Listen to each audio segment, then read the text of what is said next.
সাইনা পানিও সাইনা আল্লাহ মৃত্যু দাও, মৃত্যু দাও।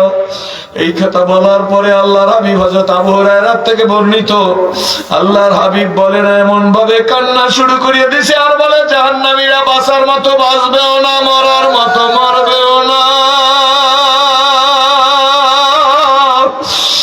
বাবারে, বন্ধুরে, ভাইরে, মারে, বোনরে,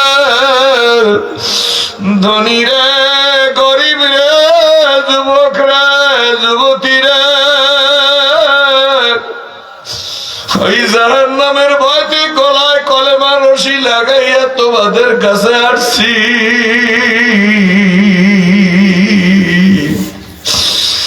যে আযাবের কথা আল্লাহ কোরআন শরীফের মধ্যে বর্ণনা করছে, সহ্য করা কোনদিন সম্ভব না। কলেমা পড়িয়া নিজে ধন্য হইয়া কাবার কাছে 2000 রেখে গেছি। এরমের কাপড়টা ফাঁকা করে সিনাটা কাবায় লাগাই একটা চিৎকার দিছি, মালিক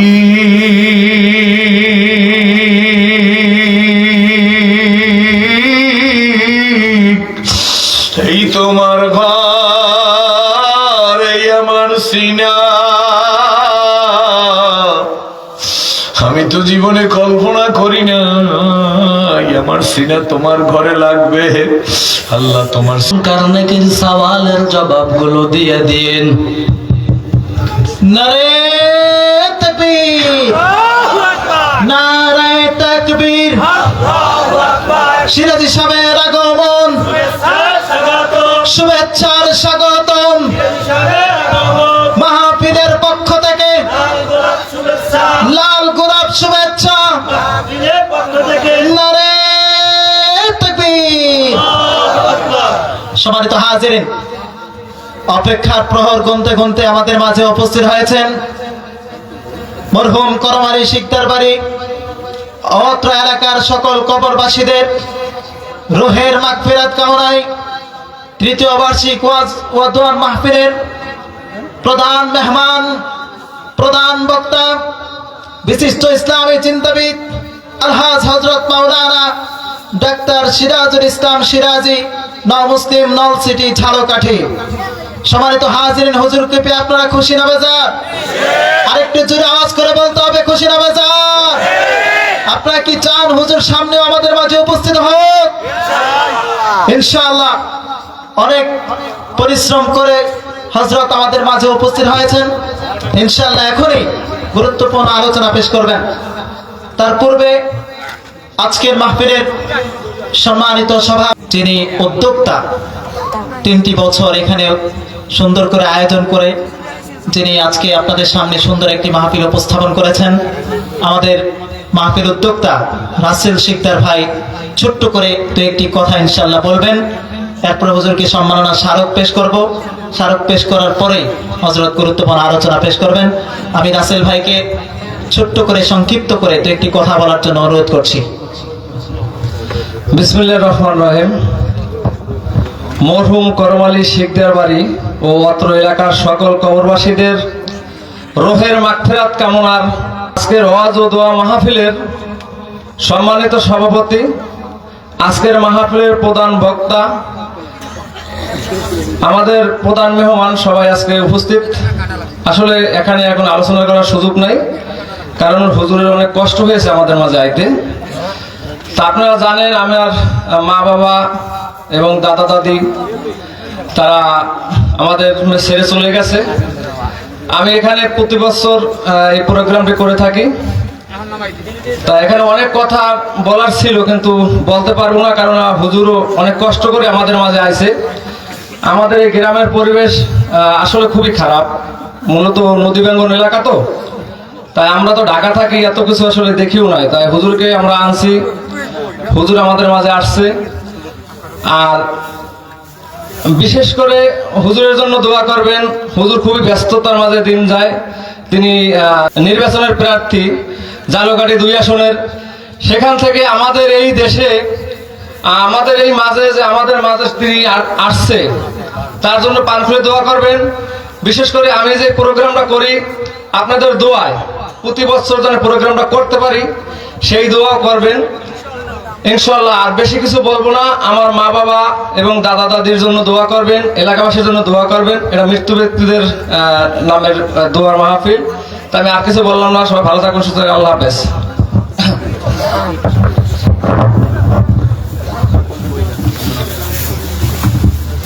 সকলে বলি আলহামদুলিল্লাহ। আলহামদুলিল্লাহ, মাশাআল্লাহ।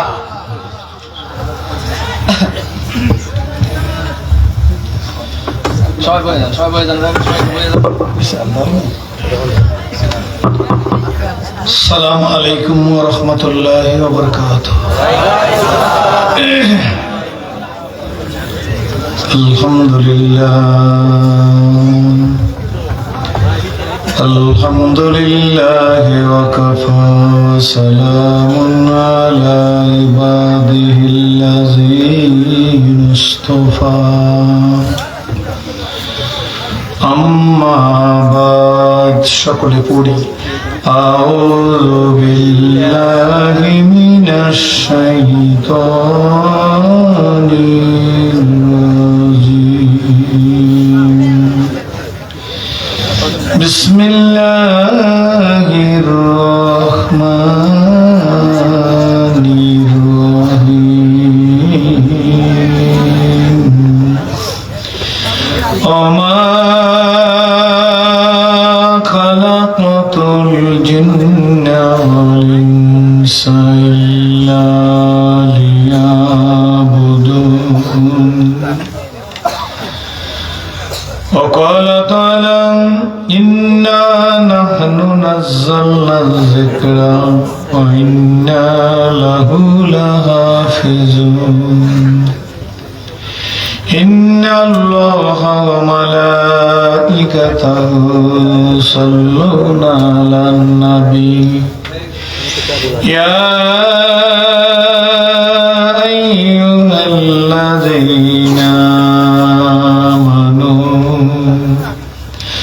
صلوا عليه وسلموا تسليما.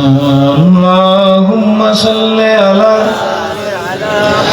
سيدنا ونبينا وشفينا وحبيبنا مولانا محمد صلى الله عليه وعلى آله জোরে সরে পড়ি আল্লাহুম্মা সাল্লি আলা সাইয়্যিদিনা ওয়া নাবিয়িনা সাল্লাল্লাহু আলাইহি ওয়া আলা আলিহি ওয়া সাহবিহি বালাগাল উলা كشف الدجى بجماله خصاله لا إله إلا الله جوڑے لا إله إلا الله لا إله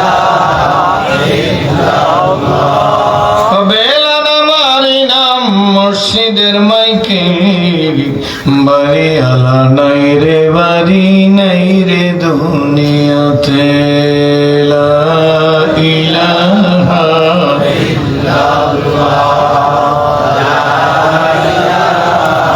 ইল্লাল্লাহ লা ইলাহা ইল্লাল্লাহ লা ইলাহা ইল্লাল্লাহ লা মুহাম্মাদুর রাসূলুল্লাহ। সকলেই বলি আলহামদুলিল্লাহ।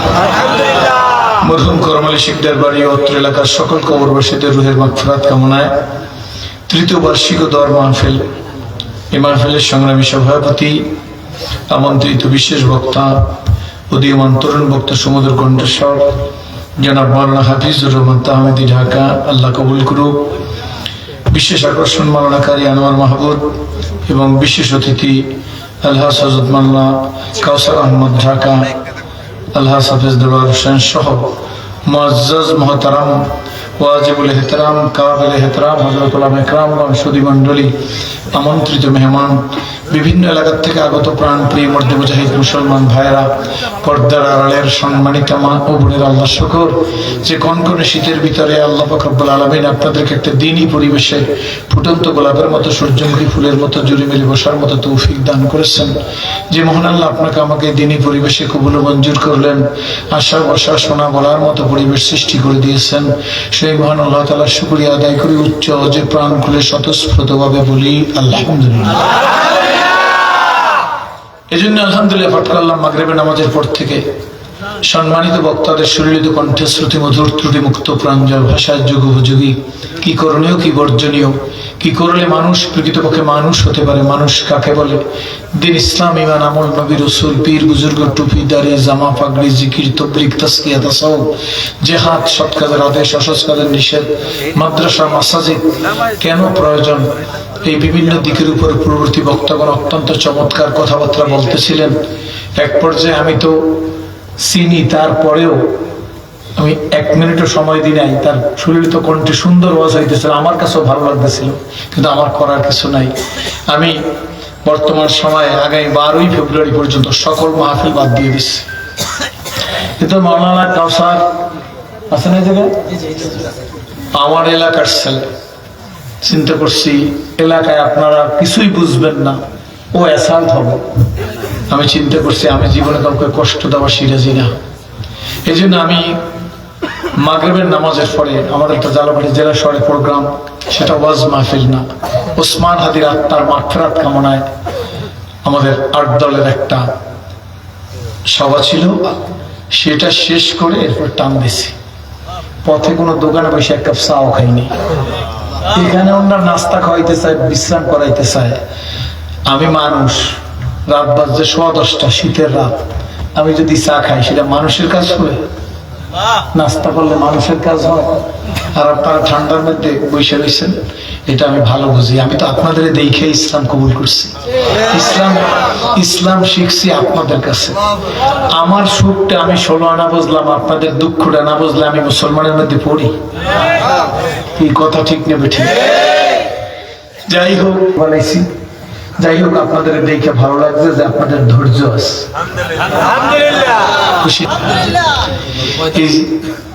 যে কারণে বললাম যে 12 ফেব্রুয়ারি পর্যন্ত মাহফিল বাদ দিছি, অনেকে কষ্ট পাইছেন নাকি? জোরে কোন। আমি কি করি, কি জন্য করি, এগুলো আপনার বলার দরকার নাই। আমি তো আপনাদের দেশের লোক না, হ্যাঁ, আপনার এই বরগুনার লোক না, এই জন্য কারো হিংসা করি আমার সাথে কোনো লাভ নাই। তবে আমি কি জন্য একথা বললাম, ইসলাম পূর্ণাঙ্গ জীবন ব্যবস্থা। ইসলাম কোন পূর্ণাঙ্গ? সত্য না মিথ্যা? আমি জানছি দেখে ইসলাম কবুল করছি। পৃথিবীতে কোথাও পূর্ণাঙ্গ জীবন ব্যবস্থা না ইসলাম ব্যতিরিক, ঠিক না ঠিক? তো পূর্ণাঙ্গ জীবন ব্যবস্থা হলে ব্যক্তিগত জীবন, পারিবারিক জীবন, সামাজিক জীবন, রাজনৈতিক জীবন, অর্থনৈতিক জীবন, সিরাজ সুরাত কণ্ঠের আওয়াজে পর্যন্ত কিছু কথা বলতে পারিনি। ব্যক্তি জীবন থেকে শুরু করে আন্তর্জাতিক জীবন পর্যন্ত আমাদেরকে আল্লাহর কোরআন, বিশ্বনবী সাল্লাল্লাহু আলাইহি সাল্লামের হাদিস অনুযায়ী, সুন্নত অনুযায়ী চালাইতে হবে। হাদিস না, সুন্নত অনুযায়ী। হাদিস বললে হাদিস, অনেক হাদিস, সব হাদিস উম্মতের জন্য মানা জরুরি না, কিন্তু সব সুন্নত মানা জরুরি। কি বলেন ঠিক না? সব হাদিস সুন্নত না, সব সুন্নত হাদিস, ঠিক আছে? সেই জন্য একেবারে কথা বলবেন না, খবরদার।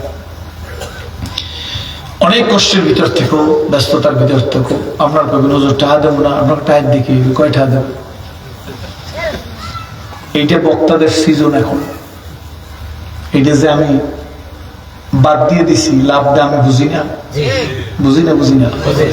কিন্তু জমিন কার? আসমান কার? হায়াত কার? বড় করে কেডা? ছোট করে কে? এটা যদি বুঝি, তাইলে 2 ঘন্টা ওয়াজ করে যেমন জমিনের মধ্যে আপনার সামনে জানি আগামী বছর দাওয়াতটা ঠিক মতো পাই, কারো গায়ে না লাগে। আলহামদুলিল্লাহ। কারো গায়ে না লাগলে ওয়াজটা খুব ভালো হয় না? আগেই বলছি, আসমান কার জমিন কার? আল্লাহ কিয়ামতের ময়দানে জিজ্ঞেস করবে আমাকে ডাক দিয়ে জিজ্ঞেস করবে, জমিন আমার, 2 ঘন্টা ওয়াজ করছো, কণ্ঠ বাজাইছো, কণ্ঠ তো কিছু আছেও কিন্তু নাই তো, এখন আপাতত নাই। এই কণ্ঠটাকে বিশ্রাম দিতে পারি না, সকাল 6টা রাত 3টা দেধারসে বইলে যাইতেছি, ওয়াল্লাহে আল্লাহর কসম, একমাত্র আল্লাহর জন্য। সুখ শান্তি সমৃদ্ধি আপনাদের পায়ের ধুলে আর বদৌলতে আল্লাহ যা দিছে, তাতে একজন এমপি কুলাইবে না। কি ঠিক না? এমপি বা মন্ত্রী হইলে হ্যাঁ ঠিক কেউ সালাম দেয় না, ঠিক কেউ সালাম দেয়। আল্লাহর রহমতে সারা বাংলাদেশের বাইরে 10টা আরবিয়ান দেশে যাই, ইউরোপীয় কান্ট্রিতেও দাওয়াত পাই, কিন্তু যাই না বিভিন্ন কারণে। এ সমস্ত জায়গায় গেলে আল্লাহর শুকর আদায় করি, বাংলাদেশের মানুষ পান দোকানদার হিন্দু সিরাজুল ইসলামের এসেছেন, এটা বিশ্বাস আছে। এরপরও এই ঝুঁকিপূর্ণ কাজে হাত দিছি শুধুমাত্র জমিন আল্লাহ, জমিন আল্লাহ, জমিন আল্লাহ, হুকুম চলবে আল্লাহ। এই কথাটি না বইলে গেলে আল্লাহ কিয়ামতের ময়দানে বলবে, আম্মান খাফা মাকাম রাব্বিহি ওয়া নাহান নাফসা আনিল হাওয়া ফাইনাল জান্নাতা হিয়াল মাওয়া। আমার মাকামে দাঁড়াইয়া জীবনের কৃতকর্মের হিসাব দিতে হবে। হবে কি হবে না? এই ভয়তে যারা নিজের আত্মার কুপ্রবৃত্তিকে দমন করে চলবে, এই সবাইকে ম্যানেজ করে ওয়াজ করে যাবো, সবাই খুশি থাকবো, কিন্তু আল্লাহ বাজার হোক, এই কুপ্রবৃত্তিও আল্লাহ জানে খবর, জানে না? সুতরাং কোনো চিন্তা নাই, কারো কোনো রাজনৈতিক কথায় আমার দরকারও নাই। তবে কথা এতটুকু, যদি এক ঠিক থাকে, কত শোনা যায় তো অন্তত, যেভাবে আছে বাঙ্গা বলাইতে পারবো না। এক ঠিক থাকলে শূন্য দিলে কত হয়? আমাকে নমসিডিও 10 হয়। এই 10-এর লাগে আরেকটা শূন্য দিলে কত হয়? আমাকে জালকাটিও 100। এর লাগে আরেকটা শূন্য দিলে কত হয়? 1000। আরেকটা শূন্য দিলে 10,000। আরেকটা শূন্য দিলে 1,00,000। এটা তো খুব ভালো বুঝছেন আপনারা, ঠিক না? কিন্তু এক ছাড়া যদি এখান থেকে এই পালের বাইলে তলি করে নাই, পালের বাইলে তলি দিয়া বরগুনা পর্যন্ত না কিচ্ছু দেবে না, লাগলে বলবো বরগুনা পর্যন্ত শূন্য দেন, 1 দেন নাই, কত হইবে? সবাই কই কিচ্ছু না, কি বলেন? ঠিক না? ঠিক মুসলমানের জিন্দিগিটা আমি বুঝাইতে পারবো কিনা জানি না। মুসলমানের জিন্দিগির যদি এক ঠিক থাকে, আমার কাছে গোল টুপি, পাঁচতালি, লম্বা, সরসিনা, সরমনাই, মোকাম্মা, হদ্দ, পাঙ্গাসিয়া, তালগাসিয়া, পিরজি, থানবী, গাজ্জালি, তবলিগ জামাত, 7 group, Zubair group, Awami League, BNP, জাতীয় পার্টি, জামাত ইসলাম, শাসনতন্ত্র, খেলাফত মসজিদ, কোন দলকে মাইনাস করিয়া বা কুলে টাইন না কারো পক্ষে বা বিপক্ষে করার কথা বলার টেন্ডেন্সি বা আদত বা অভ্যাস আমার মধ্যে নাই। আমি জানি আমরা সবাই মানুষ, আল্লাহর গোলাম, আদম আলাইহিস সালামের সন্তান, ইব্রাহিম আলাইহিস সালামের আমাদের জাতির বাপ। আমরা তো আদম আলাইহিস সালামের আদি পিতা আদম আলাইহিস সালাম, মানুষের বাপ 3 জন। যাই হোক, এই কথা আলাদা, মনে হুজুর আবার পেঁচ বাজাই যাইবেন, 3 জনের কথা কইবেন না। আদম আলাইহিস সালাম হইলে আদি বাপ, ইব্রাহিম আলাইহিস সালাম জাতির বাপ, আর আমার জন্মদাতা বাপ হইলে আরেকজন বাপ। আর একজন বাপ আছে, বউর বাপেরও কয় বাপ, আব্বা। খারাপ না, কইবেন 2-3 বার ডাকবেন, 100 আব্বা বাবা বাবা কই ডাকবেন, কিন্তু বাপের চাই বেশি নেই, যেমন নেই। রাগ লাগতেছেন না? তো মুসলমানের জীবনের যদি এক ঠিক থাকে, কত? এক মানে ইমানকে ঠিক করিয়া আপনি যে কাজ করবেন খালি সব, পেশাব করবেন, পায়খানা করবেন, ওযু করবেন, গোসল করবেন, আলু বেচবেন, পেঁয়াজ বেচবেন, ধান দাইবেন, ধান কাটবেন, রাজনীতি করবেন, যা করবেন, থামেন না, থামেন, একটু থামেন। রাত 10টার মধ্যে আপনার কাম শেষ হয় না। আমার দেখছেন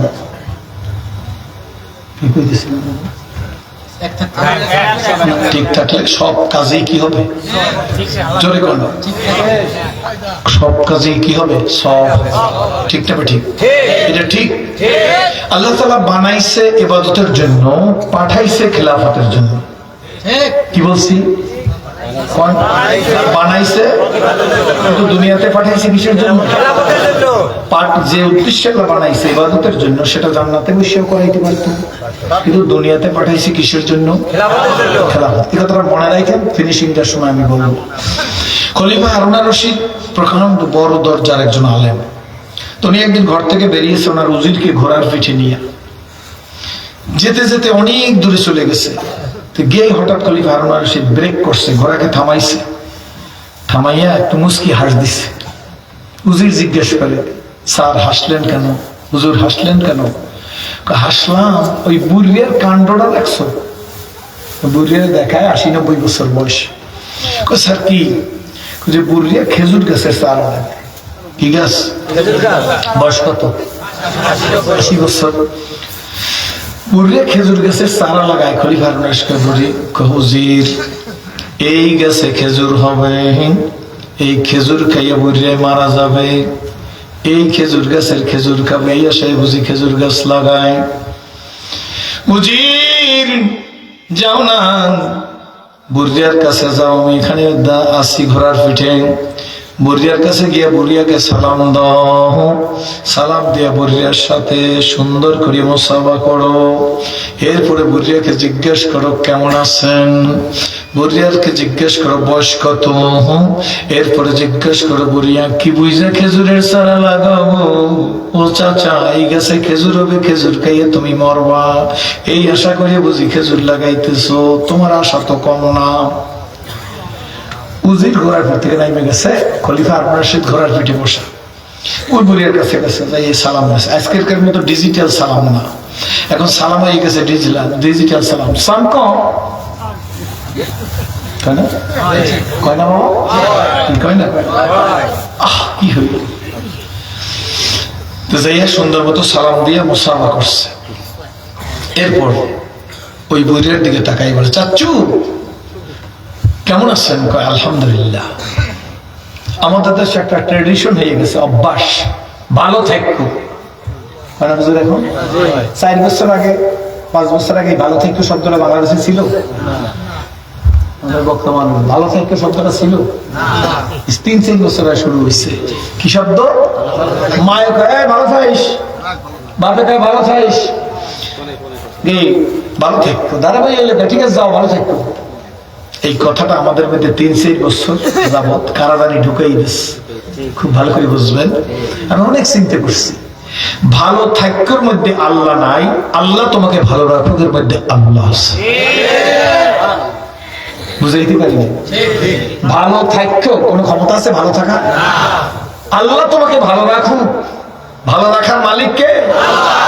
চলিতে চরণ হইলা বাস কমিল বাহুর বল, অতীত জীবন কাহিনী স্মরণে নয়নে ঝরিছে জল, জড়তা মগ্ন হইল রসনাবাদ নাই স্বরে মুখে, সকল সাহস কমিল আমার ভীতি ভরা শুধু বুকে।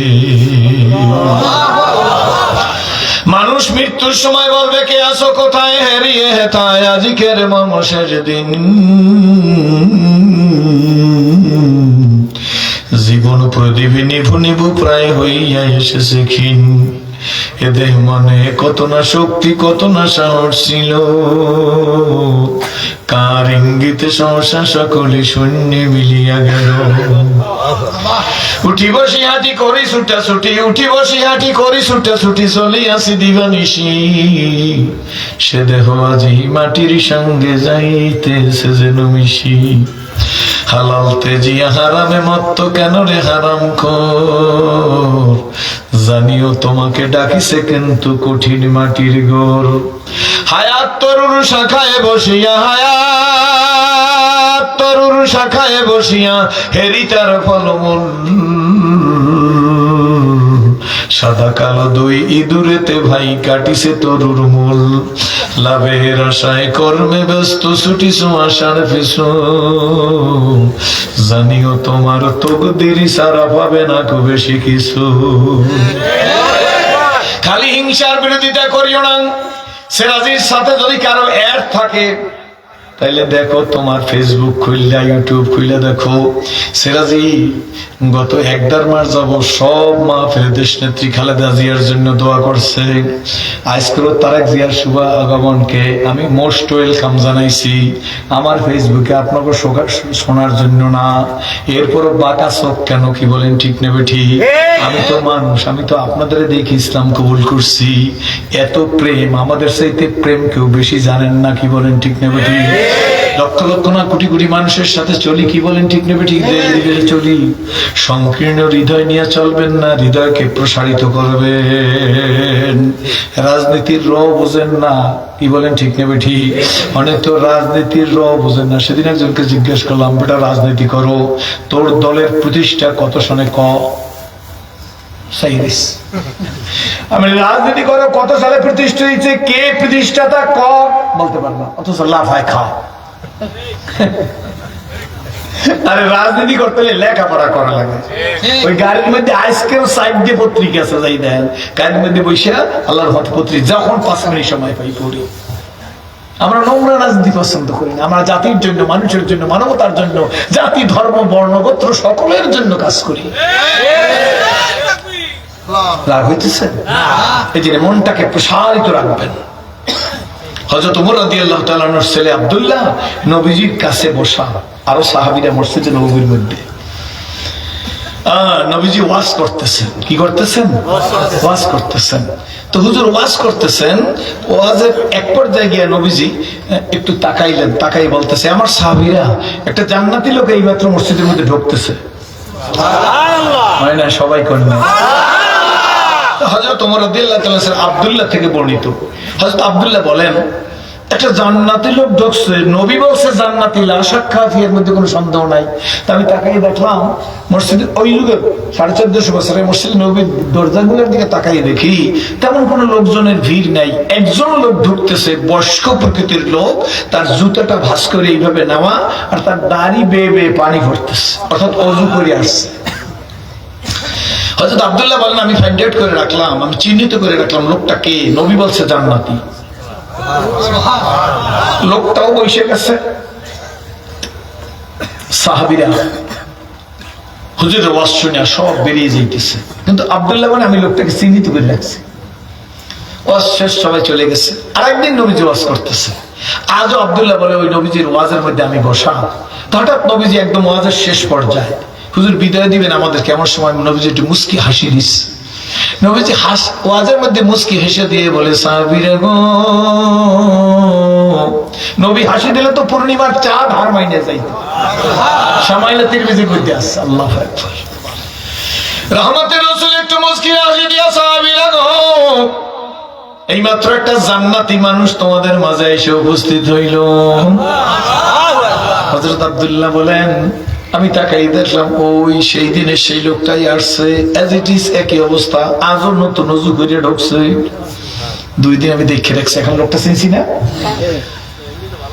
অন্য আরেকদিন, কিছুদিন পরে আবার একদিন নবীজি ওয়াজ করতেছে। ওই মসজিদের মধ্যে শুরুতেই নবীজি বলে ফেলাইছে, সাহাবীরা গো, একটা জান্নাতি মানুষ এইমাত্র তোমাদের মাঝে এসে হাজির হইল। আব্দুল্লাহ বলেন, হযরত ওমর রাদিয়াল্লাহু তাআলা রাসূল আব্দুল্লাহ বলেন, আমি তাকাই দেখি অন্য একটা গেট দিয়ে ওই লোকটাই ঢুকছে, তার নতুন ওযু করে ঢুকছে, দাড়ি বেয়ে বেয়ে পানি পড়তেছে। সুবহানাল্লাহ। ওয়াজ শেষ হয়ে গেছে, লোকরা চলে যাচ্ছে, ওই চাচায় চলে যাইতেছে, আমি পিছে পিছে যাইতেছি। চাচায় আমার চাইতে অ্যাডভান্স, অনেক আগে চলে গেছেন। আমি পিছন দিকে ডাকতেছি, চাচু একটু দাঁড়াও। লোকটা পিছনের দিকে তাকাইছে। আমি টুকটুক করে চাচার কাছে গেছি, সালাম দিছি, মুসাফা করছি। মান সাফা আলেমান ফাকাত সাফানি ওয়া মান সাফানি কানা মাই ফিল জান্নাহ। নবী বলেন, যুগের একজন আলেমের সাথে যদি তুমি মুসাফা করো, তুমি মনে করবে আমি নবীর সাথে মুসাফা করছি। যে আমি নবীর সাথে মুসাফা করব গো, তার জান্নাত হবে আমি নবীর সাথে।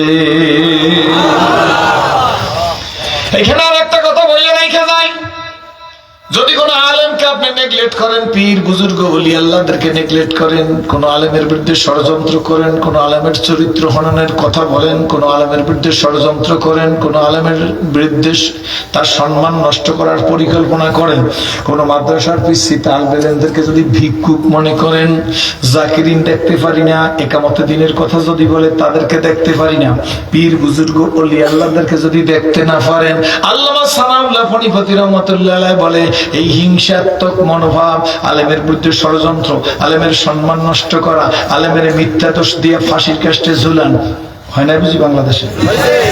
জোরে কর। ভিক্ষুক মনে করে, হয় না বুঝি বাংলাদেশে? এটা যারা করবে লাগবে গো, এইটা করা কুফরি। যারা করবে তারা ঈমান নিয়ে কবরে যাইবার পারবে না। আল্লাহ। তো হযরত আব্দুল্লাহ বলেন, আমার দিকে মনোযোগ। আব্দুল্লাহ বলেন, আমি চলে গেলাম, মুসাফা করলাম, জিজ্ঞেস করলাম, চাচ্চু চাচ্চু তুমি কেমন আছো? তো চাচ্চু বলল, আলহামদুলিল্লাহ। ভালো থাকো না? আল্লাহ তোমাকে ভালো রাখো, মনে থাকবে না? আপনার আগামীকাল থেকে ভালো থাকো বলবেন না, আল্লাহ তোমাকে ভালো রাখো। অনেক আমাদের সামনে বসি, ওনারা আমার ভুল ধরবে, আপনারা আলেম আছেন, এটার মধ্যে বরকত। যখন মানুষ বলবে যে আল্লাহ তোমাকে ভালো রাখুক, তখন আল্লাহর জিম্মাদারি থাকবে আপনার উপরে। আর যখন বলবে ভালো থাকো, এই কথার মধ্যে আল্লাহ নাই। তো মুসলমানের প্রত্যেকটা কথার মধ্যে আল্লাহ থাকবে, ঠিক না? তো লোকটা ডাক দিয়ে জিজ্ঞেস করছে, মানান্তা তুমি কেডা? চিনতে পারে নাই। এই ডান দিকে কথা হয়, বন্ধ করো। হযরত আব্দুল্লাহ কাছে আপনার কথা বন্ধ করেন, আমি বলছি। আপনার আমার দিকে মনোযোগ আছে তো? এমনি শরীরে অনেক কষ্ট, তারপরে বলতেছি। বলে, তুমি কে? চাচ্চু আমার চিনো নাই? চাচ্চু আমি হযরত ওমরের ছেলে আব্দুল্লাহ। খুব করে হাতটা ধর। বাবা তুই আব্দুল্লাহ, আমার ভাইয়ের ছেলে? ইন্নামাল মুমিনুনা ইখওয়ান। তুই আমার ভাইয়ের ছেলে, চল বাড়িতে। চাচা বাড়িতে যাওয়ার জন্য তো আসছি। আমার বাড়ি যাবি তুই নিয়ত করে আসছো? কয়েছি চল বাড়িতে চল। চাচা খালি বাড়িতে যাবো না, তোমার বাড়িতে কয়েকদিন থাকতেও পারি। বাবা রাগী মানুষ তো, হযরত তোমার রাগী মানুষ, এখন দোষ টোষ করে না। বাবা রাগী মানুষ তো। ইব্রাহিম আলাইহিস সালাম বলছিল না, ইন্নী সাকিম, আমি অসুস্থ। আব্দুল্লাহ একটা মান্তিকি কথা কয়, বাবা রাগী মানুষ তো, তাই কিছু সময় তোমার কাছে থাকতে চাই। আমার ভাইয়ের ছেলে আমার কাছে থাকবে। নিয়ে গেছে, নিয়ে যাইয়া মেহমানদারি করছে। একদিন, 2 দিন, 3 দিন নামাজ পড়ে, কোরআন শরীফ তেলাওয়াত করে, শাক পড়ে, আওয়াবিন পড়ে। ও বুড়ায়ও যা করে, আব্দুল্লাহ তাই করে। সব ঠিক আছে, পাগড়ি বিন্দা নামাজ পড়ে, ইসলামের নীতি অনুযায়ী চলে, সত্য কথা বলে। 3 দিন এইভাবে। 3 দিন পর ডাক দিয়ে আব্দুল্লাহ বলতে, চাচা, ও চাচাজি, যাওয়ার সময় হয়ে গেছে, আমি এখন চলে যাব। ওই চাচা ডাক দিয়ে, আব্দুল্লাহ এমন তো কথা ছিল না, কয়েকদিন আমার বাড়ি থাকবি। এখন পর্যন্ত ভালো টালো তোরে কিছু খাওয়াই নাই, হই না? আমরা একটু ভালো মন্দ খাওয়াবো তোরে, তুই এখনই যাবি, এটা তো কথা হয় না। কয় চাচা হয়ে গেছে। কি হয়েছে? কয় চাচা আসলে যে জন্য আসছিলাম তা আমি পাইয়ে গেছি। ভাতিজা কি পাইয়ে গেলি রে? ভাতিজা আব্দুল্লাহ ডাক দিয়া বলতেছে, চাচা সেদিন 3 বার 3 জায়গায় নবীজি তোমাকে জান্নাতি বলছে। আমি তোমাকে ফাইন্ড আউট করে রাখছি, চিহ্নিত করে রাখছি, নবীজি জান্নাতি বলছে। লা শাক্কা ফি, এর মধ্যে কোনো সন্দেহ নাই। কিন্তু চাচা গো, আমার একটু দেখতে ইচ্ছা করলো, কি কারণে তোমার জান্নাতি বলছে, এমন কি আমল, এমন কি গুণ তোমার মধ্যে চাচা গো, এটা দেখার জন্য আমি একটু ভনিতা করিয়া তোমার বাড়ি আসছি। 3 দিন পর্যন্ত চাচা গো তোমার বাড়িতে ছিলাম। চাচা আমি তো দেখলাম তোমার মধ্যে বেশি কোনো আমল বাড়তি নাই। আমি যা করি তুমি করো, তুমি যা করো তাই তো আমি করি সচরাচর। তাহাজ্জুদ তুমিও পড়ো, আমিও পড়ি। জিকির আজকার তেলাওয়াত তুমিও করো, আমিও করি। ইশরাক বিনসাস তুমিও পড়ো, আমিও পড়ি। চাচা বেহুদার সময় তুমিও নষ্ট করো না, আমিও নষ্ট করি না। কিন্তু বুঝলাম না, আমারে জান্নাতি বললো না, চাচা তোমারে জান্নাতি বললো, কারণ কি? সুতরাং যাই নবীজির কাছে যাব, নবীজির কাছে জিজ্ঞেস করবো, নবীজি তোমার কি জন্য জান্নাতি বললো? কয় বাবা এই যে আমল দেখো, ব্যতিক্রম আমল করো নাই, এতটুকু আমলই আমার আছে, এর বাহিরে আমার বাড়তি কোনো আমল নাই। কয় তাহলে আমি নবীজির কাছে যে জিজ্ঞেস করবো, নবী তোমাকে কেন জান্নাতি বলছে? কয় যেতে পারো। এই কথা বলার পরে যখন আব্দুল্লাহ কত দূরে গেছে, চাচা দাঁড়াই রইছে। আব্দুল্লাহর বিদায় দিয়ে দাঁড়াইয়ে কত দূর যাওয়ার পর ডাক দেখে, আব্দুল্লাহ তাল তাল গায়। আব্দুল্লাহ দৌড় দিয়ে আসছে, ডাক দিয়ে ভাতিজা, নবীজি কেন জান্নাতি বলছে তা আমি জানি না, আমল আমার কিছু নাই। কিন্তু আব্দুল্লাহ রে, তোর চাচার এই হৃদয়ের মধ্যে কোনো নেফাকি না। আব্দুল্লাহ রে, তোর চাচার ভিতরটা পরিষ্কার। পরিষ্কার, কোনো নেফাকি নাই। তোর চাচা কারো দিকে বাঁকা নজরে তাকায় না। আমি তো আমার পীরের মুরিদ যে, তারে আমি ভালো জানি। অন্য হক্কানি পীরের মুরিদের দিকে চাই, তার মধ্যে মহব্বতের নজর থাকে না। আমি যে মার্কার লোক, সেই মার্কা করলে উনি খুব ভালো। আমি যে মার্কা করি, সেই মার্কা উনি করে না, এই জন্য তার সাথে ভালো করে মহব্বত করে মুসাফাও করি না। এটা ইসলামী কালচার নাকি বলেন, ঠিক না বেঠিক? মুরব্বি ডাক ডাক, আব্দুল্লাহ, আমল কিছু না থাকলেও একটা কথা শুনে রাখ, তোর এই চাচার দিলের মধ্যে কোনো নেফাকি নাই। আমার নজর কারো দিকে কোনো বাঁকা নজর, কালো নজর নাই।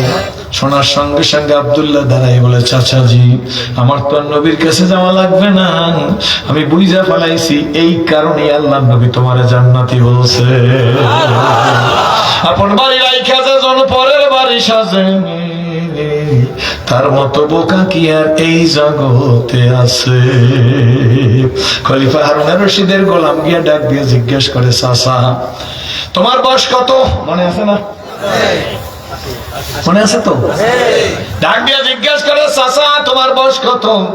বেটাই গ্রামে মানুষ হইলেও বুদ্ধি আছে, ডাক দিয়ে কয় 102 বছর কম।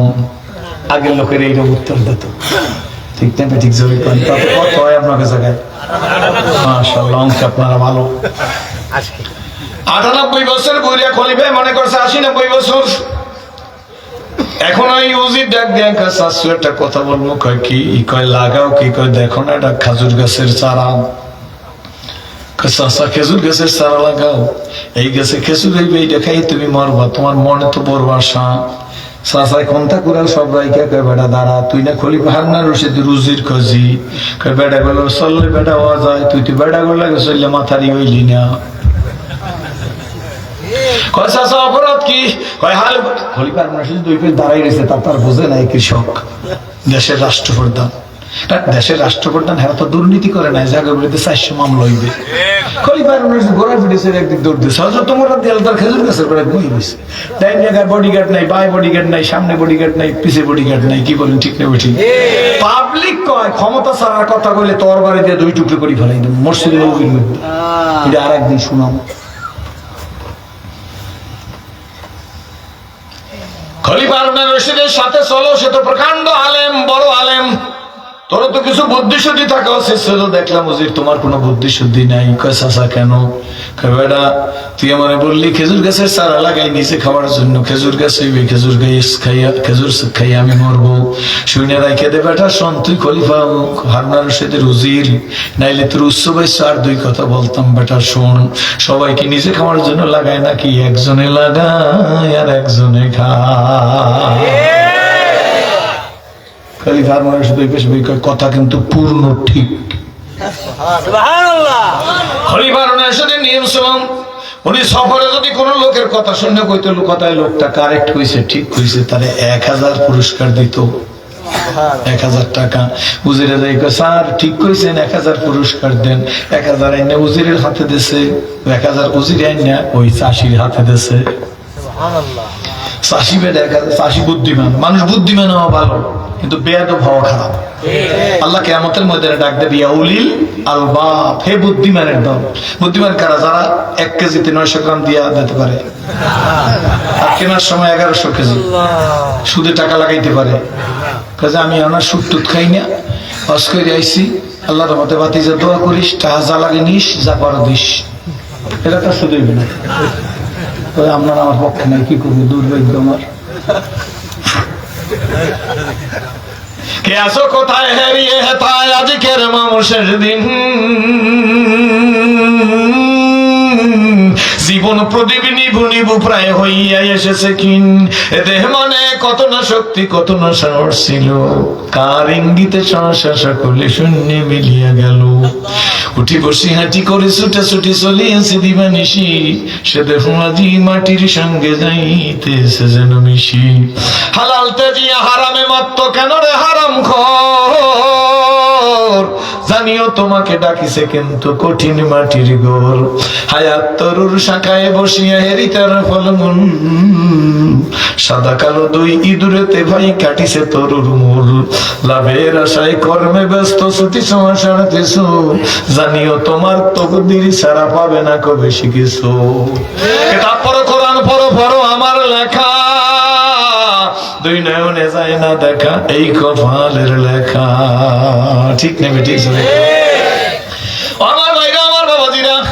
কয়েকদিন আগে লালমনিরহাট পাওয়া গেছিলাম, তো ঢাকায় গাড়ি রেখে গেছি, রাত 11:30 গাড়িতে উঠতেছি। তো গাড়ির সাথে কন্ট্যাক্ট করা মাহফিল কমিটির সাথে কথা, আমাকে একেবারে 11:30 না, 11:30টার সময় আমার গাড়িটা ধরাই দিতে হবে। তো যত সময় একেবারে 11:30টার কাছাকাছি, ওই সময় সে গাড়িতে উঠবো। গাড়ির মধ্যে ধুমধার একটা গান বাজতেছে। আমি গানটার প্রথম 2-3 লাইন শুনছি, শুনে মুখস্থ করে ফেলেছি। গাড়িতে যখন উঠি, কন্ট্রাক্টর কয় ড্রাইভারের এটা বন্ধ করেন, সাউন্ড বক্স বন্ধ করে, সিরাজুজ রয়েছে বন্ধ করে ফেলেছি। আমি গাড়িতে ডাইন যে না না গাড়িটা একটু চালান, লজ্জা পাইছি। আমরা আর চালান না কেন, শূন্য কাজর গান বাজাবো, আমি বাজান গানটা তো আমি শুনছি আগে, কয়েকবার বলার পর ছাড়ছে। সারবেন যে কথা আছে, গানটার গোড়া হইতে শুরু করতে হইবে, মাথার তা হইবে না, মাঝের দিলে হইবে না, গোড়া বলবে পিছনে টানতে বেরিয়ে টানছে, মনে করছে হুজুর বুঝে আসলেই শুনবে। শেষে আমি এখন চাপ দেন, চাপ দেওয়ার পর আমি সবার একটা শিক্ষা দিই, এই যে এইটা শুরু করছি।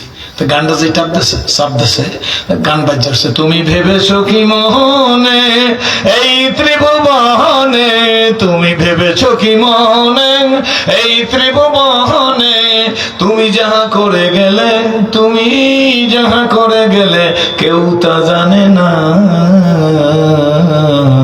বারে বারে আর আশা হবে না, বারে বারে আর আশা না, বারে বারে আর আশা। খুব ভালো করে বুঝবেন, বেড়ায় বাউল কিন্তু। তুমি ভেবেছো কি মনে এই ত্রিভুবনে, তুমি যাহা করে গেলে, তুমি যাহা করে গেলে কেউ তা জানে না, বারে বারে আর আশা, বারে বারে আর আশা হবে না।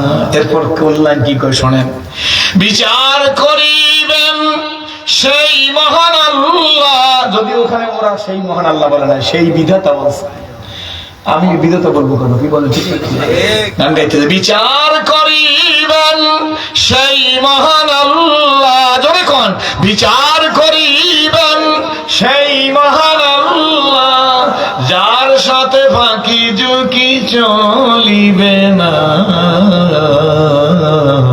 বারে বারে আর আশা হবে না। ও বালিয়াতলির যুবকেরা, ও বালিয়াতলির স্কুল কলেজ ইউনিভার্সিটির আব্বুরা, ও বালিয়াতলির মাদ্রাসার তালবেলেমরা, ও বালিয়াতলি বরগুনা তালতলির যুবকেরা, ও মুরব্বীরা, ও রাজনীতিবিদরা, বারে বারে আর আশা হবে না। এ সেরাজি কি বলছো, কি বলতেছো, কি বলবান, দুনিয়ার কেউ জানে না, যিনি জানে তিনি হুয়াল হাইয়ুল কাইয়্যুম। এটা উঠে বাট পারে গাজা করিয়া বাখর, এ মত করে ফেন্সি কর, বারে বারে আর আশা হবে না, বিচার করিবেন, জোরে বলো, বিচার করিবেন সেই মহান আল্লাহ, জোরে কোন বিচার করিবেন সেই মহান আল্লাহ, যার সাথে ফাঁকি ঝুঁকি চলিবে না, যার সাথে ফাঁকি ঝুঁকি চলিবে না। খলিফা রশিদ ডাক দেখা কথা কিন্তু ঠিক মনে আছে নি, কয় স্যার 1000 দেন, 1000 নিয়ে উজিরে কৃষকের হাতে দিয়েছে, কৃষক হাতের মধ্যে টাকাগুলো নিয়ে কোমরের মধ্যে এই জায়গায় লঙ্গির মধ্যে ফেসাইছে, লঙ্গির মধ্যে ফেসাইয়া রাখছে। উজির কয় চাচা যাই, কয় বাবা যাবে একটু পরে কথা আছে। কয় কি কথা চাচা? কয় বাবা দুনিয়ার মানুষের নিয়ম হইল গাছ লাগাইলে ফল হয়, আমি এমন একজন কৃষক, আল্লাহর ফজলে গাছ লাগার আগে আমার গাছে ফল হইছে। উজিরে ডাক দিয়ে কয় কই চাচা তোমার কাছে ফল হইলো? কই যে 1000 পাইছি। এইটাই তো ফল, কি বলেন ঠিক না ঠিক? খলিফা রশিদ শূন্য ওই জায়গায় বসে কয় উজির কথা কিন্তু পুরো ঠিক। কত পাইছে? জোরে কন। ডাক দিয়ে কয় এই টাকা 1000 দেন। কৃষক কয় বাজান যাস না, কথা আছে আরো। বুঝি ডাক দিয়ে চাচা তোমার পেজ দেশ কে রেহাই পাবো না বুঝছি। কয় না বা পেজ গোজের কথা নাই, সত্য কথা কইলে তোকে খলিফায় যদি হক হয় তাহলে আমার কিছু আসে আর যায়নি, তোকে আমি খুঁজে আনছি নি, আসমান সে ফয়সালা হতি ডাক দিয়ে বাজান যাবি তো, যাবার সময় একটা কথা বললে দিই। কয় কি বলবেন চাচা? কয় বাবা দুনিয়া গাছ লাগাইলে বছরে একবার ফল হয়, আমার আল্লাহ আমার এমন কৃষক বানাইছে গাছ লাগাবার আগে 2 বার ফল হইয়া গেছে। উজিরে ডাক দিয়ে কয় কই চাচা 2 বার হইলো? কয় 2 বারে 2000 পাইছি। খলিফা রশিদ কয় কথা কিন্তু ঠিক। উজিরে যাই কয় স্যার আর 1000 দেন। আর 1000 বইরে হাতের মধ্যে দিয়ে কয় চাচা আর তোমার কাছে দাঁড়াবো না। হুজুর এসে খলিফারে কোন ডাক দিয়ে বাজান চলেন, আপনি কয় হুজুর চলেন, এই বুড়ি এমন চালাক আপনার ফতুর বানাই ফেলাই দিবে, ভিখারি বানাই ফেলে, যে যে কইবে এটাই কিন্তু বুড়াই ঠিক কইবে বাজান। এই জন্য বলি সম্মানিত সব আমার পালের বালিয়াতলির ভাইরাম, ঠিক যদি একটিক রেখে জীবনের কাজগুলা করতে পারি দেখবেন সব আল্লাহর ফজলে সব জায়গায় কামিয়া। ঠিক যাবে, ঠিক জোরে খন ভাইজান। কারো দিকে আপনাকে অনুরোধ করিয়ে যায়, বেশি কথা বলবো না, কারো দিকে কেউ বাঁকা চোখে তাকাইবেন না। ছোটবেলায় ইসলাম কবুল করার আগে 5 না 4 এর বইতে পড়ছি, রহমতের রসুল রাস্তা দিয়ে হাইটা যায়, বুড়ি রাস্তায় কাটা দিত, কি বলেন ঠিক নেবে ঠিক? রহমতের রসুলের পায়ে কাটা পড়তো, বুড়ি খিলখিল করিয়া হাসতো। একদিন নবী রাস্তা দিয়ে যায়, দেখে বুড়িও নাই কাটাও নাই। মুরব্বীরা পড়ছেন নিজের কন, বুড়িও নাই কাটাও নাই। আল্লাহ নবী পেরেশান হয়ে গেছে, পারবে পৃথিবীর কোন রাজনীতিবিদ? আল্লাহ নবী পেরেশান হইয়া টুকটুক করিয়ে ফাড়া দিয়ে বুড়ির বাড়ি চলে গেছে। যাই দেখে বুড়ির গায়ে জ্বর, নবী বালতি ভরিয়া মস্ক ভরিয়া পানি এনে বুড়ির মাথায় দিয়ে বুড়িরে সুস্থ করছে। জোরে কোন সুবহানাল্লাহ। রহমতের নবী বিশ্ব নবী সরকার জনাবে মুহাম্মদ রাসূলুল্লাহ সাল্লাল্লাহু আলাইহি ওয়াসাল্লাম মসজিদ নববীর মধ্যে ওয়াজ করতেছেন, হুজুর ওয়াজ করতেছেন, হুজুর ওয়াজ শুনতেছেন। নবীজি তাকাই দেখে ডান দিকে ওয়ালের সাথে একটা জোয়ান ছেলে হাতটা বাইন্ধা নবীজির দিকে এইভাবে তাকাই আছে। আল্লাহর নবী ভালো করে দেখে ছেলেটারে চিনতে পারছে, ছেলেটা একটা ইহুদির সন্তান। এই ছেলেটাও ইহুদি, ছেলের বাপ ইহুদি। নবীজির কথা শুনলে মাঝে মাঝে কান্দে, মাঝে মাঝে হাসেন। নবী যদি কেঁদে ফেলে ছেলেটিও কেঁদে ফেলে, নবী যদি মুস্কি একটু হাস দে ছেলেটিও একটু মুস্কি হাস দে। রহমতের রসুল যখন ওয়াজ শুরু করে দাঁড়ায়, ওয়াজ শুনে চলে যায়, নবীজির সাথেও সাক্ষাৎ করে না। বাড়িঘর কোথায় নবী ভালো করে জানে। একদিন নবীজি ওয়াজ করতে শুরু করছে, কিন্তু ছেলেটি আসে না, ছেলেটিকে দেখে না। মাঝে মাঝে ছেলেটি মাথার পিছনে হাত দিয়ে নবীজির কথা এইভাবে শুনতো, মাঝে মাঝে হাত বাইন্ধে এইভাবে নবীজির দিকে তাকাইয়ে থাকতো। কপাল যদি ভালো হয়, বাড়ির পাশে থানকুনি পাতা খাইলে ক্যান্সার ভালো হইয়া যায়। আর কপাল যদি খারাপ হয়, আব্বু বেলর মাদ্রাস সিঙ্গাপুর নিলেও মরা আশা লাগে। ওই ইহুদির কপাল কত ভালো।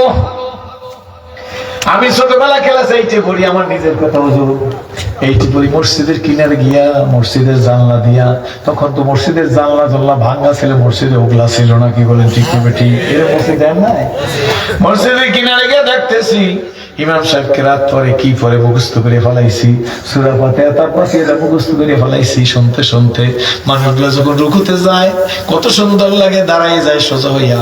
আবার যখন সেজদায় যায়, আমি 8 ছাত্র, আমি বলতাম ও মালিক, এরা যেভাবে তোমার কাছে মাথা নত করে, আমাকে একটু এইভাবে মাথা নত করার সুযোগ করিয়া দাও। যিনি অন্তরের কথা জানে তিনি কে?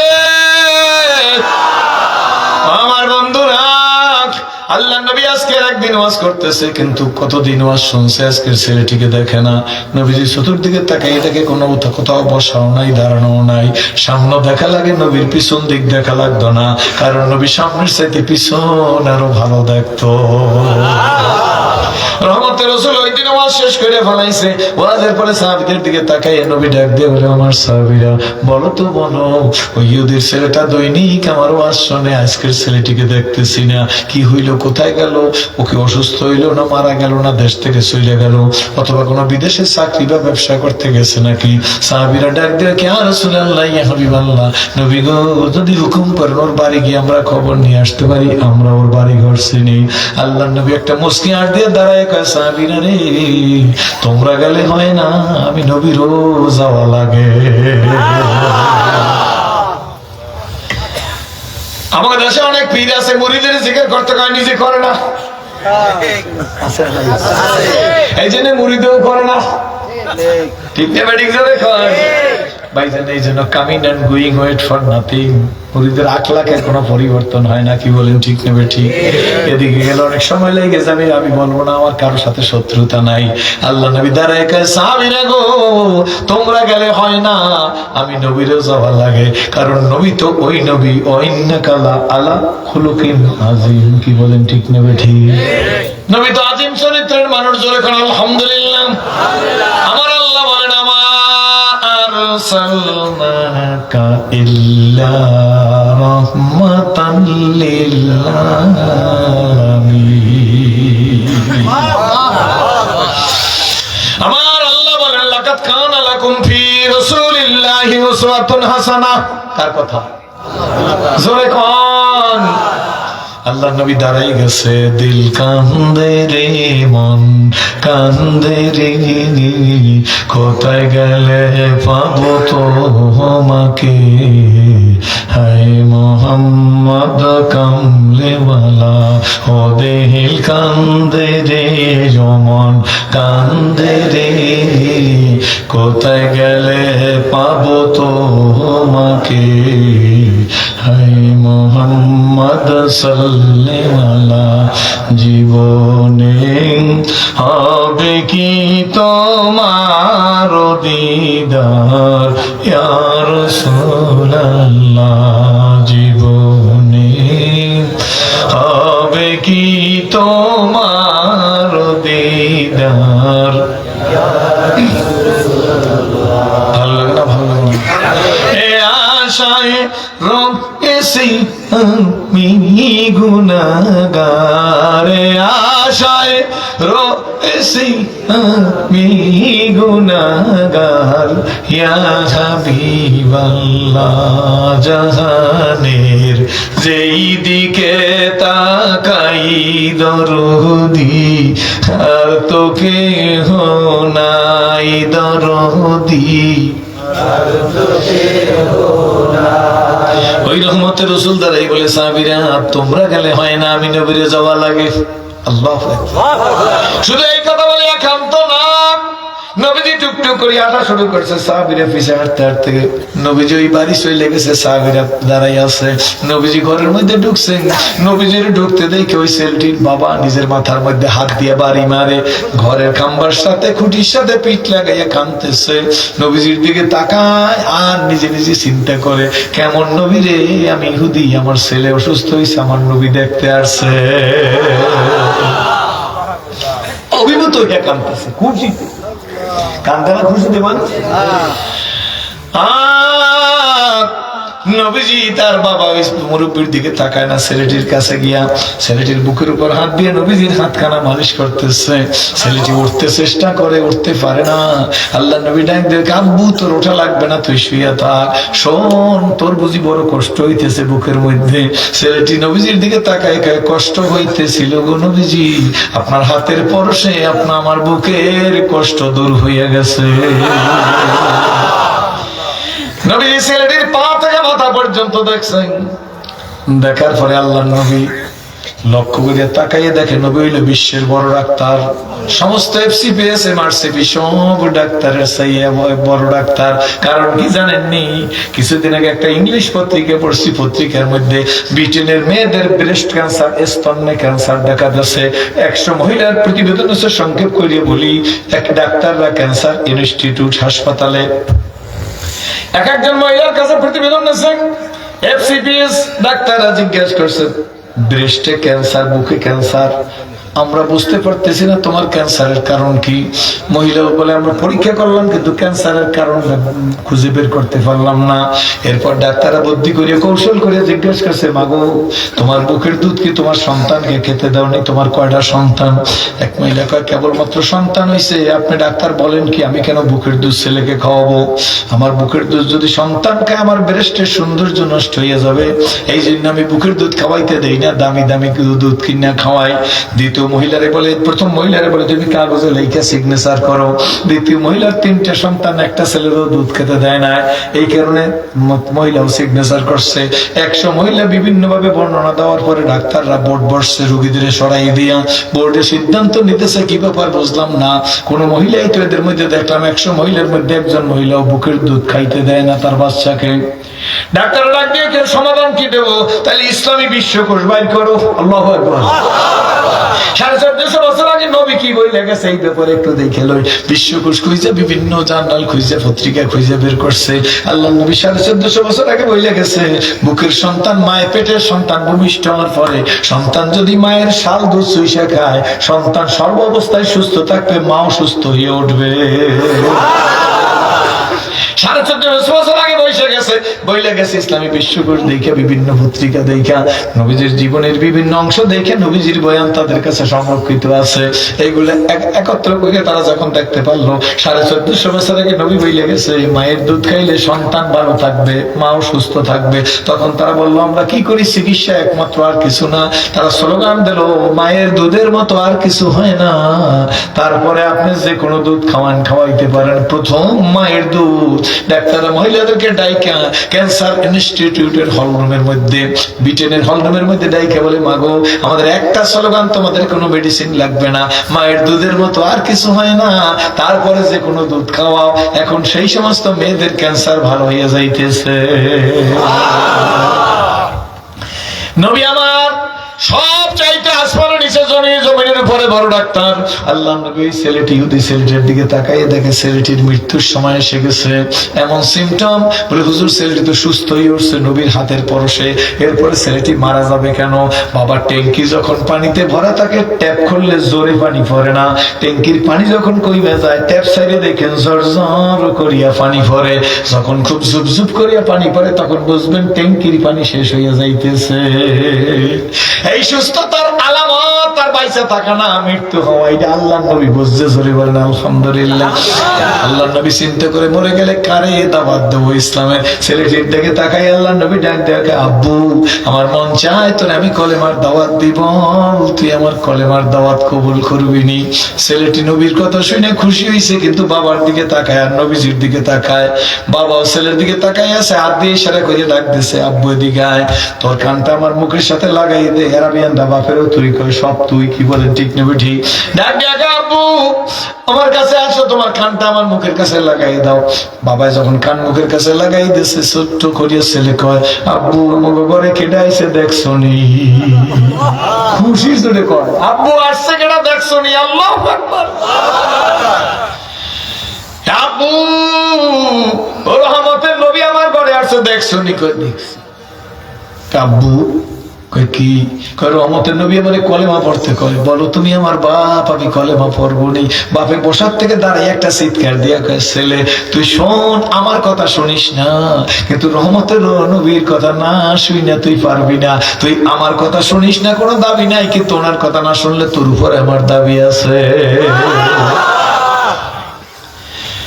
ডাক দিয়া কয়, ছেলে তুই তো আমার কাছে অনুমতি নিতে আসছো, তুই কি জানো কারে দেখাইছো আমারে?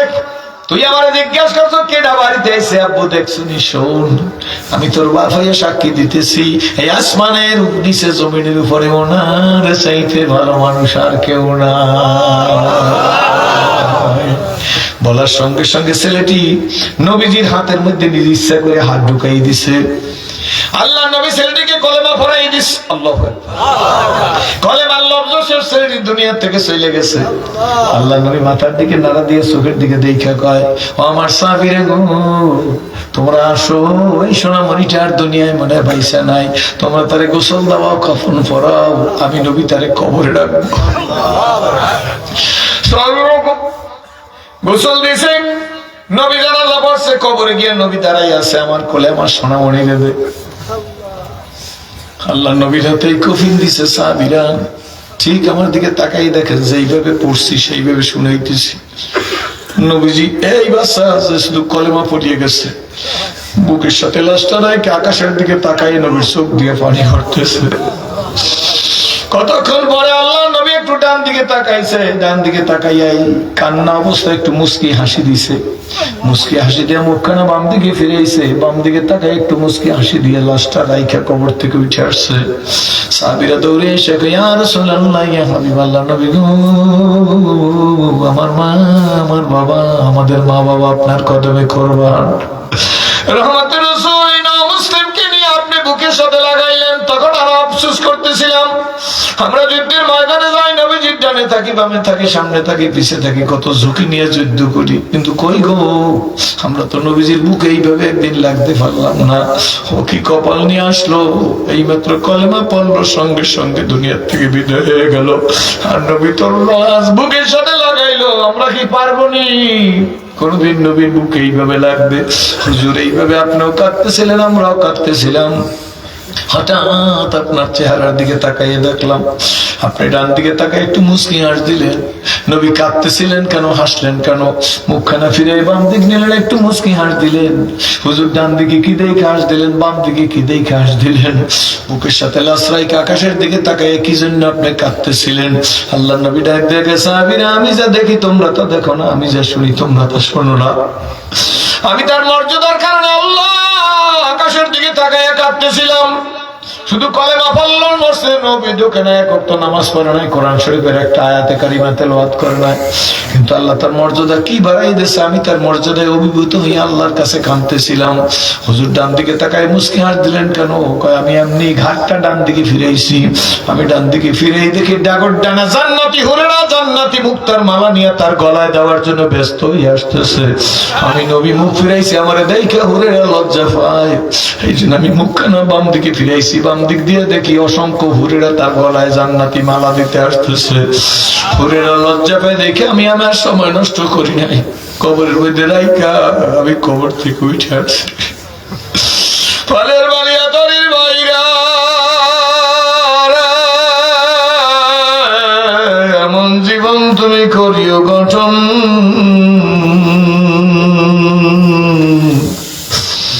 মরিলে হাসিবে তুমি কাঁদিবে। ভাইজান কি দিয়ে বুঝাইব, বুঝাইবার ক্ষমতা নাই, আপনারা বুঝা নিবেন। আম্মা জান আয়েশা সিদ্দিকা রানের উপর একদিন আল্লাহ রাসূল মাথা দিয়ে ঘুম গেছেন। আম্মা জান আয়েশা সিদ্দিকা আদর করিয়া, আমার মায়েরা শোনো, এ আমার বোনেরা শোনো, এ আমার মেয়েরা শোনো, 42 বছর জীবনের চইলে গেছে, কোনোদিন ঘরে যাইয়া মা বইলে ডাক দেই নাই। 42 বছর চইলে গেছে, ঘরের দরজায় যাই কোনোদিন আব্বু বইলা ডাক দেই নাই। 42 বছর চইলে গেছে, নিজের একটা বোন আদর করতে পারি নাই।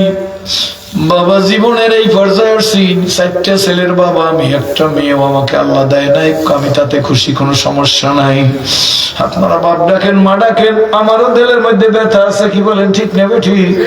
সকল ব্যথা ভুলে যাই যখন আপনাদের সংস্পর্শে আসি, আপনাদের ভালোবাসা পাইলে জীবনের সব দুঃখ চলে যায়। মায়েদের বললাম, মা গো, নিজের মার জন্য দোয়া করতে পারিনি, আপনাদের জন্য দোয়া করব। বন্ধের মতো মনে করি আপনাদের জন্য দোয়া করব। নিজের মেয়ের মতো মনে করে সোনামণি মেয়েরা তোমাদের জন্য দোয়া করব। কিন্তু অনুরোধ করে গেলাম, তোমাদের পায়ের উপর হাত দিয়ে গেলাম, খাস পর্দা কায়েম করে আমার মালিকের ভয় করি, আল্লাহর সিন্না কবরে যাইও। দুনিয়ার ঘরে আগুন লাগলে ফায়ার সার্ভিসের ট্যাঙ্কির পানি, খালের পানি, নদীর পানি, ক্যানেলের পানি ছাড়া সেই আগুন নেবে না। আপনার আমার অন্যায় অপরাধের কারণে খোদা না কাস্তা যে জাহান্নামের আগুন জ্বলে রয়েছে, ওই আগুন কিন্তু চোখের পানি ছাড়া ঠান্ডা হবে না। এখন তো হাসাহাসির জগৎকে কত হাসাইতে পারে সে তত বড় বক্তা, কি বলেন ঠিক না ঠিক? ওলামা একরামদের সামনে বলতেছি হাসির কোনো ফজিলত নাই, কান্নার কথাই তো আল্লাহ কোরআন শরীফের মধ্যে বলছে, কি বলেন ঠিক না ঠিক? আম্মা জান আল্লাহর হাবিব আম্মা জানের রানের উপর শোয়া, আম্মাজান রাসূলের চুল দাড়িগুলা ধরে ধরে আদর করতেছে। হঠাৎ করে আম্মাজানের 2 ফোঁটা চোখের পানি আল্লাহ রসুলের গালের উপর পড়ছে। এই পানি গালের উপর পড়ার সঙ্গে সঙ্গে আল্লাহ নবী চোখ খুলে বলে, আয়েশা তুমি কাঁদো কেন? কি হয়েছে? আমি তোমাকে কষ্ট দিছি নাকি? আম্মাজান আয়েশা সিদ্দিকা ডাক দিয়ে বলে, আল্লাহ রসুল আমাকে কষ্ট দাও তো দূরের কথা, আপনি কি কষ্ট দেওয়ার নবী নাকি? শুনছি খাদিজাতুল কুবরার সাথে আপনার 25 বছরের দাম্পত্য জীবন, এই 25 বছরের দাম্পত্য জীবনে আপনি অন্য কোন স্ত্রী গ্রহণ করেন নাই। হে আল্লাহ রসুল 25 বছরের দাম্পত্য জীবনে খাদিজাতুল কুবরার দিকে আপনার চক্ষু লাল করে একবার তাকান নাই। আমি আয়েশার সাথে তো আপনার রাগ হওয়ার কথাই নাই। 6 বছরে বিয়ে করছেন, 9 বছরে উঠে আনছেন, আজ পর্যন্ত আয়েশার সাথে আপনি রাগ করেন নাই। আয়েশা কাঁদো কেন? কয় কাঁদি আল্লাহ রসুল আপনার চুলদারির মধ্যে কেন পাকা শুরু হয়ে গেল? বয়স তো আপনার বেশি হয় না, এত অল্প বয়সে কেন আপনার সাহেবা এসে গেল? কেন আপনার চুলদারি পাকা শুরু হয়ে গেল?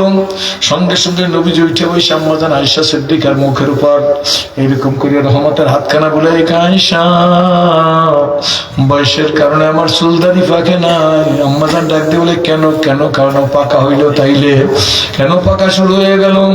আল্লাহ নবী কাঁদে আর ডাক দেয়া, আয়েশা তাইফে মাইর খেয়ে আমি বুড়ো হই নাই, আমার চুলদারি ফাঁকে নাই। ওহুদে আমার মাথার মধ্যে লোহার হেলমেট ঢুকছে, আমার দাঁত ভাঙছে, তাতে আমি বুড়ো হই নাই। গিরি সংকটে শিহাবে আবু তালেবে আমাকে বন্দি করে জেল খাটাইছে। এটা জেল, কি বলেন ঠিক না ঠিক? শিহাবে আবু তালেব আমাকে জেল খাটাইছে, গিরি সংকটে আমাকে বন্দি করে রাখছে, তাতে আমি বুড়ো হই নাই। তাইফে মাইর খেয়ে বুড়ো হই নাই, ওদের দাঁত ভেঙে বুড়ো হই নাই, ওদের মাথায় লোহার হেলমেট ঢুকছে, তাতে আমি বুড়া হই নাই। গিরি সংকটে শিহাবে আবু তালেবে কষ্ট পাইছি, তাতে আমি বুড়া হই নাই। কিন্তু আয়েশা শোনো, কোরআন শরীফের মধ্যে যেইভাবে আল্লাহ রাব্বুল আলামিন জাহান্নামের বয়ান করছেন, এই জাহান্নামের চিন্তায় চিন্তায় আমি রাসূলুল্লাহ বুড়া হইয়া গেছি। হে পালন তুলির ভাইরা, জেনবির ডানে, জেনবির বামে, জেনবির সামনে, জেনবির পিছে, জেনবির উপরে, জেনবির নিচে কোনো গুনাহ নাই। ওই নবী যদি বলে জাহান্নামের চিন্তায় চিন্তায় আমি রাসূলুল্লাহ বুড়ো হয়ে গেছি, তাইলে আপনার আমার করা কি দরকার ছিল? জন্মসূত্রে এই সেরাজি কোটিপতির ঘরে হয়েছি, জীবনে অভাব কাকে বলে বুঝি নাই। পীর বুজুর্গের সন্তানেরা জন্মসূত্রে যেভাবে সম্মান পায় তার চাইতে বেশি পাইছি। জীবনে কিচ্ছু ছিল না, অভাব একটা জিনিস ছিল না, আমি আমার মালিক চিনতাম না। এর থেকে 9 উঠছি, 9 বৈশা জাহান্নামের একটা বয়ান পড়ছি। আল্লাহর বাংলায় 68টা বই পড়ছি, গোপনে গোপনে একটা বইয়ের মধ্যে পড়ছি জাহান্নামীরা জাহান্নামে যাওয়ার পরে আল্লাহ পাক জাহান্নামীদেরকে পেটের মধ্যে এমন ক্ষুধা লাগাইয়া দিবে, ক্ষুধায় জাহান্নামীরা চিৎকার দেওয়া শুরু করবে। সেই চিৎকার, এমন চিৎকার, আল্লাহর হাবিব বলেন জাহান্নামীদের একটা চিৎকারের আওয়াজ যদি দুনিয়ায় এসে পড়তো, দুনিয়ার সমস্ত মানুষের কানের পর্দাগুলা টাস টাস করিয়া ফাইটে যাইতো, জীবনে আর কিছু শুনতো না। ওইভাবে জাহান্নামীরা জাহান্নামের মধ্যে 1000 বছর পর্যন্ত চিৎকার মারবে আর বলবে, ইয়া আল্লাহ, ইয়া আল্লাহ, বলেন ইয়া আল্লাহ। আল্লাহর হাবিব বলেন 1000 বছর পর্যন্ত চিল্লাইবে, আল্লাহ 1000 বছরের মধ্যে জবাব দিবে না। তাও আখিরাতের 1000 বছর, 1000 বছর যেদিন শেষ হয়ে যাবে আল্লাহ ডাক দিয়ে বলবে, জাহান্নামী কি চাও? জাহান্নামীরা ডাক দিয়ে বলবে, আল্লাহ বড় ক্ষুধা, খাদ্য দাও। তখন আল্লাহ জাহান্নামের ফেরেশতাদেরকে ডাক দিয়ে বলবে, জাহান্নামের ফেরেশতা, জাহান্নামীর বড় ক্ষুধা লাগছে, তাকে খাদ্য পরিবেশন করো। আল্লাহ নবী বলেন, এই খাদ্যের নামও আল্লাহ উল্লেখ করছে, খাদ্যের নাম যাক্কুম। এই যাক্কুম আল্লাহর হাবিব বললে ফল না, ফলের জাত না, এই ফলের ভিতরেও কাটা, বাহিরেও কাটা, ভিতরেও কাটা, বাহিরেও কাটা। কাটা না ফল, সুগন্ধ না দুর্গন্ধ। জাহান্নামের এই খাদ্য একটা যাক্কুমের একটা টুকরা কাইটে দুনিয়ায় ফালাইয়ে দিলে দুর্গন্ধে দুনিয়ার মানুষগুলার মস্তিষ্ক বিকৃতি হইয়া যাইত। এই জাক্কুম সুগন্ধ না দুর্গন্ধ, কাটা না কাটা না। জাক্কুম ফল কাটা হইলো তার কাটার মতো, ভিতরেও কাটা বাহিরেও কাটা। জাহান্নামীরা যখন মুখ দিয়ে গেলতে চাইবে তখন তার হুঁশ থাকবে না কাটা নাকি। ডগ গেলার সঙ্গে সঙ্গে গলার মধ্যে কাটা বাইজে পড়বে। তখন জাহান্নামী বমি করে ফালাইতে চাইবে কিন্তু ফালাইতে পারবে না, গিলতে চাইবে কিন্তু গিলতেও পারবে না। তখন জাহান্নামীর মনে পড়বে দুনিয়ায় কিছু খাইতে যাইয়ে যদি গলায় বাইতে যাইতো তাইলে পানি দিয়ে ছাড়াইতাম। তখন জাহান্নামী চিৎকার মারবে, ইয়া আল্লাহ ইয়া আল্লাহ। জাহান্নামীরা চিৎকার মারবে। আল্লাহ হাবিব বলেন আখিরাতে 1000 বছর দ্বিতীয়বার আবার চিৎকার মারার পরে আল্লাহ বলবে কি চাও? তখন জাহান্নামীরা বলবে আল্লাহ পানি দাও পানি দাও পানি দাও। আল্লাহ তখন আল্লাহ হাবিব বলেন, আল্লাহ পাক রব্বুল আলামিন জাহান্নামের ফেরেশতাদেরকে বলবে এই জাহান্নামী পানি চায় তাকে পানি পরিবেশন করো। পানি হবে জাহান্নামের মধ্যে গর্ত গর্ত, তার মধ্যে গলিত পুজ রক্ত চর্বি, তাও টকবক টকবক করিয়া ফুটতেছে গরমে। আল্লাহ বলবে লোহার পেয়ালায় করিয়া এই গলিত পুজ রক্ত চর্বি জাহান্নামের সামনে পরিবেশন করো। লোহার পেয়ালায় করিয়া জাহান্নামীর সামনে যখন গলিত পুজ রক্ত দিবে তখন জাহান্নামী লোহার পেয়ালা গরম না ঠান্ডা হুঁশ থাকবে না। আল্লাহ হাবিব বলেন ডক ডক করে গিলতে চাইবে, জিহ্বাটা পুড়িয়া গলিয়া গলা দিয়া জাক্কুম ফল সব পেটের মধ্যে যাইয়া। সরমনের মরহুমে সাক রহমাতুল্লাহ আল্লাহ তার কবরকে জান্নাতের বাগান বানাই দিও। আল্লাহর ওলি দুজুকের দুঃখ নামক কিতাবের ভিতরে কোরআন হাদিসের দলিল আদিল্লাহ দিয়া লিখতেছে পেটের মধ্যে যাইয়া আকাশে মেঘের ডাকের মতো ডাক দিবে। মেঘের মতো ডাক দিয়া মলদার দিয়া জুপ জুপ করে গলিত চর্বি রক্ত নাড়ি গুড়িকে গলাইয়া দিয়ে ফেলাইবে। তখন জাহান্নামী কষ্টে চিৎকার দিয়া বলবে ইয়া আল্লাহ ইয়া আল্লাহ। বলতে বলতে 1000 বছর পর্যন্ত চলিয়া যাবে, আল্লাহ কোনো জবাব দিবে না। 1000 বছর যদি শেষ হয়ে যাইবে সেদিন আবার আল্লাহ জিরকি দিয়া বলবে এ জাহান্নামী তুই কি চাও? তখন জাহান্নামী বলবে আল্লাহ খাদ্য চাই না পানিও চাই না, আল্লাহ মৃত্যু দাও মৃত্যু দাও। এই কথা বলার পরে আল্লাহর হাবিব হযরত আবু হুরায়রা থেকে বর্ণিত, আল্লাহর হাবিব বলেন এমন ভাবে কান্না শুরু করিয়ে দিয়েছে আর বলে জাহান্নামীরা বাঁচার মতো বাঁচবেও না, মরার মতো মরবেও না। বাবারে বন্ধুরে ভাইরে মারে বোনরে ধনী রে গরিব রে যুবক রে যুবতী রে, ওই জাহান্নামের ভয়তে গলায় কলেমা রশি লাগাইয়া তোমাদের কাছে আসছি।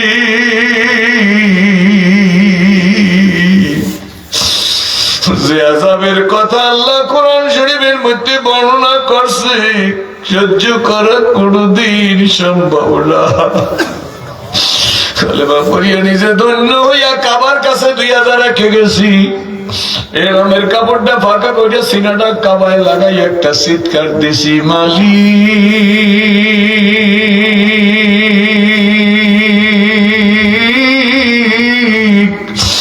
এই তোমার ঘর এই আমার সিনা।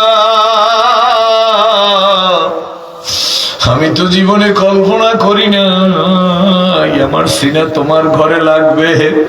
আল্লাহ তোমার সিনায় যখন আমার বুকটা, তোমার ঘরে যখন আমার সিনাটা লাগছে, আল্লাহ তুমি এই ঘরের মালিক রব্বি কাবা, তোমার ঘরের ইজ্জতে আমার জন্য জাহান্নামের আগুন হারাম করে দাও। আমি আপনাদের জন্য দোয়া করলাম যাদের চোখের কিনারে আফসোসে একটু মাসির পরিমাণ চোখের পরিমাণ পানি আসছে।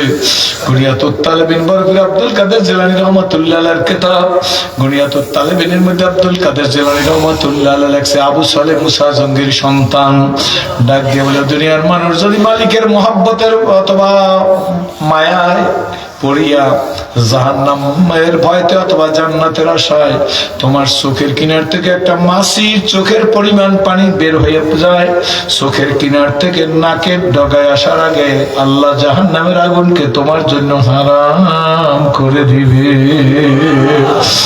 এই জন্য বাবাজিরা বন্ধুরা আমার উপর রাগ করবেন না, ওয়াদা দিয়ে গেলাম আল্লাহ পাক যদি বাঁচাইয়া রাখে আপনাদের কাছে আগামী বছর সুযোগ সুবিধা মতো একটা প্রোগ্রাম দিয়ে আসবো। আমার জন্য দোয়া করবেন, আমি দোয়া করি। একটা 2000 টাকা, একটা 3000 টাকা, একটা 500 টাকা দেবেন।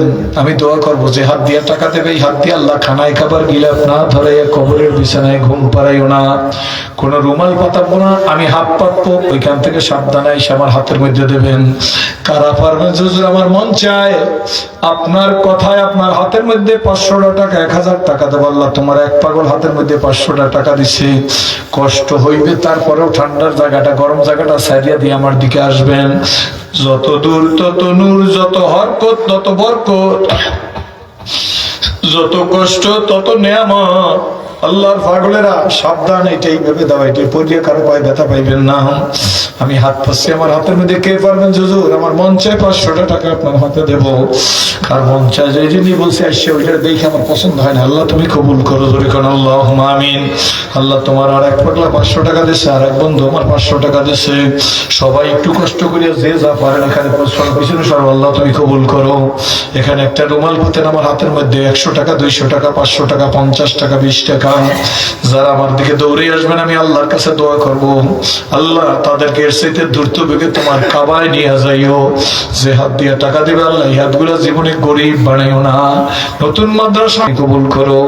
আপনাদের কাছে 10, 20, 25, 50, 100, 200, 500 যে যা পারেন দিয়ে কোনোদিন গরিব হয় না, সেরা যে হাত পাচ্ছে আল্লাহ তুমি কবুল করো।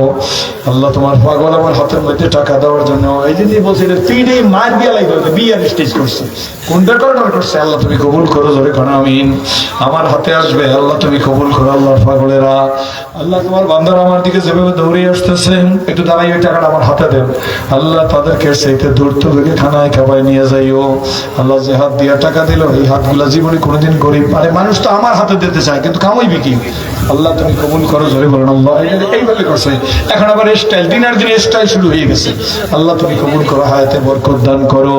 আল্লাহ টাকা চাইলে মানুষ পালাইয়ে দৌড়ায়, আর আমি টাকা চাইছি তোমার পাগলের আমার দিকে দৌড়ে আসতেছে। আল্লাহ আমার দিকে যেভাবে দৌড়ে আসতেছে সেইতে দূরত্ব ভেবে তুমি খানায় খাবায় নিয়ে যাইও। আল্লাহ হাতগুলা কোনোদিন গরিব বানাইও না, হায়াতে বরকত দিয়ে দাও। মসজিদ করার নবীদের কাজ, যারা মসজিদ করবে তাদের হাতে হবে নবীদের সাথে, আল্লাহ তুমি কবুল করো।